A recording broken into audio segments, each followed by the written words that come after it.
drunk tales. Woo! Alright, step lively, because now you're in the haunting den, and I'm your corporeal host, Hyde. Okay, it's no secret that sometimes drunk people will snake their way into haunted attractions. And there's a couple reasons why people will go in there hammered. One reason I can think of is that they feel their nerves will get the better of them, and they feel it might be too scary for them to handle, so they think they can calm it down with a little bit of liquid courage, so they can go through the whole thing. And as for some people, they would go to it, the haunted attractions that is, at the end point of a night of partying, as opposed to the start of one. And much to the dismay of themselves, actors, showrunners, their fellow patrons, they can cause problems for everyone, really. But, for better or for worse, at least they're not forgettable. Here's a short rundown of my encounters with drunk people in haunted attractions as an actor. And the first thing that comes to mind when I think of dealing with drunk people in the haunt is probably the first time I've encountered one. And this was a few years back when I was in a haunt. I was in this one room. It was sort of an adjacent room where people come in straight forward, then make a corner into the next room over. And I was doing this clown character. I was fully decked out in circus outfit, all pinstripes and polka dots. My face is all painted. And I'm just doing insane clown babble, really. Like, hey everybody, I'm Mr. Ambrose, Miss Lemon Nips, squeeze, squeeze. Yeah, it's just whatever came to mind, really. And for one group that came in, I think it was towards the end point of the night. It was a couple leading the group, the woman first, and the guy, I'm thinking husband or maybe boyfriend, was behind her, just holding her around the waist. It's not uncommon to see that, because sometimes couples will just come in and just walk through, just keeping each other close like that. But as they're coming in, I've noticed that she's kind of wobbly, like not keeping her balance so much. And this guy behind her is kind of having a hard time keeping her upright, I guess you could say. And I didn't really piece together that maybe she was drunk until she got a little closer to me. And I'm just doing my thing, ha ha, funny, funny, clown, clown. And she gets like real close to me, like right up against my face. And it's at that point, before she even finishes her first sentence, I can just smell it on her breath. And, you know, I'm dressed as a clown, but I swear to God, she had like twice the amount of makeup I was wearing, and I was a friggin' clown. And she's just having a hard time forming sentences and words. Just scary, boo, it's scary, boo, it's just, I'm not sure how to process that at that point. I mean, I can kind of play it off because my character doesn't have any rigid form of lines I need to say, because I can really play off really anything they're coming at me with, and I can sort of write it off being just an insane clown. But even then I had to reel back for just a sec, thinking, what the fuck is wrong with this person? And it was after her little spiel that it came together for me. The breath, the really smudged on makeup, the way her boyfriend is holding on to her, what she's saying, that holy fuck, she's wasted beyond words. And, you know, she's not there for all that long because the guy behind her is trying to drag her along. I don't think so much as she's leading the group as the person behind her is trying to push her through, like guide her through. And, you know, the people behind her, they may not have been with her at all as like her friends that came in together. They're just people who bought admission tickets, and that's how the group was split up. And the people that were behind them, they have already turned the corner out of the room, and they've already left. Meanwhile, she's still there with me, and the guy is at that point trying to drag her out of the room by her waist belt. It's gotten to the point where he's holding on to that waist belt with just one hand and trying to drag her out. And he almost makes it out of the room with her. And meanwhile, she's still going, scary.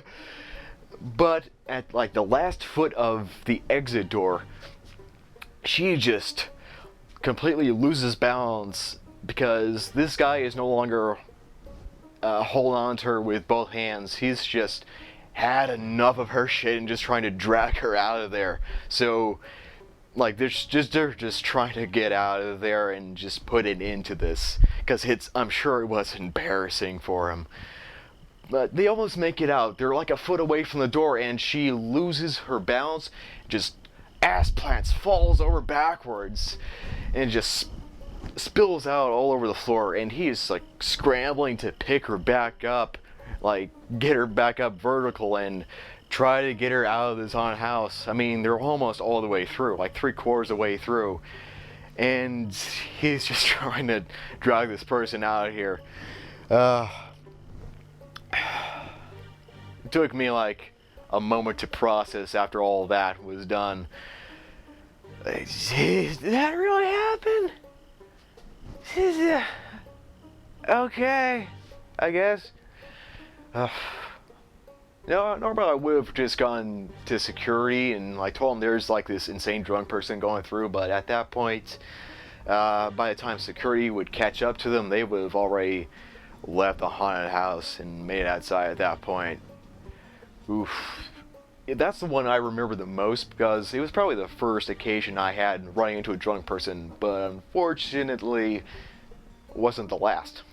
Fast forward a couple of years where I'm at the haunt and I'm working the queue line. I'm outside, I'm working along with people just waiting in line and coming in through the parking lot.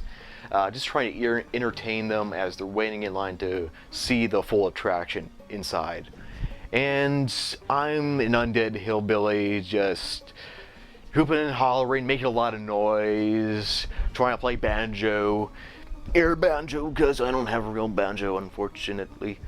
But I'm just going around, walking up to groups, saying, hey, are you here to see so-and-so? Like, are you pumped up? I hope I see you inside, because I know I'm gonna.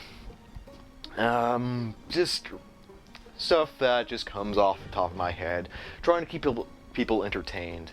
And I'm working the queue line, but I'm also trying to catch up with people in the parking lot, because that's where people are leaving the haunt and going out to the cars. It's also where people are, well, of course, parking and coming into the haunt. And I decide I'll go out to the parking lot to be the first thing that people see when they come in, sort of set the bar, as it were. And as people are coming in, they usually come in groups. And I'm standing there at the edge of the waiting area and looking into the parking lot, and I see this group of guys coming in. I'm thinking, great way to introduce myself. So I see that group, and what I usually do with people coming in is I try to full bore, just run full speed in front of them and try to chase them down or just surprise them like that. I'm not sure many people really expect something with that much high intensity going into a haunted house. They may expect people to sneak up on them or surprise them out the corner or maybe shamble around, but I really try to keep things really high speed and just keep them on their toes. But yeah, I'm just running full forward into the group. I'm not trying to blow them down like bowling pins, but you know, I'm just sprinting towards them across the asphalt, and so I can stop right in front of them and just give them my spiel, say, hey, welcome to so-and-so, I'm Hezekiah, hey, you look pretty pretty, wanna be my new wife? Yeah, just something.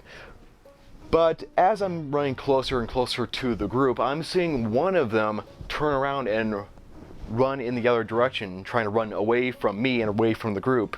And that's like a golden invitation to me. Like, I'm always going to run after the guy who wants to split off from the group, because that's just hilarity for the people coming in, and it's hilarity for me, and the person run away, to see that guy coming towards them and single them out, they're not going to forget that. So I'm running past the group, I'm chasing after this one guy, and he's not quite as fast as me, so I'm trying to keep a certain amount of distance between him and me. I don't want to catch up to him too soon. But yeah, a few cars down, that's how far he makes it, till he stops, he turns the corner and gets in between two parked cars, and he hurls like this Niagara Falls, like a huge explosion of just puke and like chunks of stuff. I mean, I don't mean to gross you out, but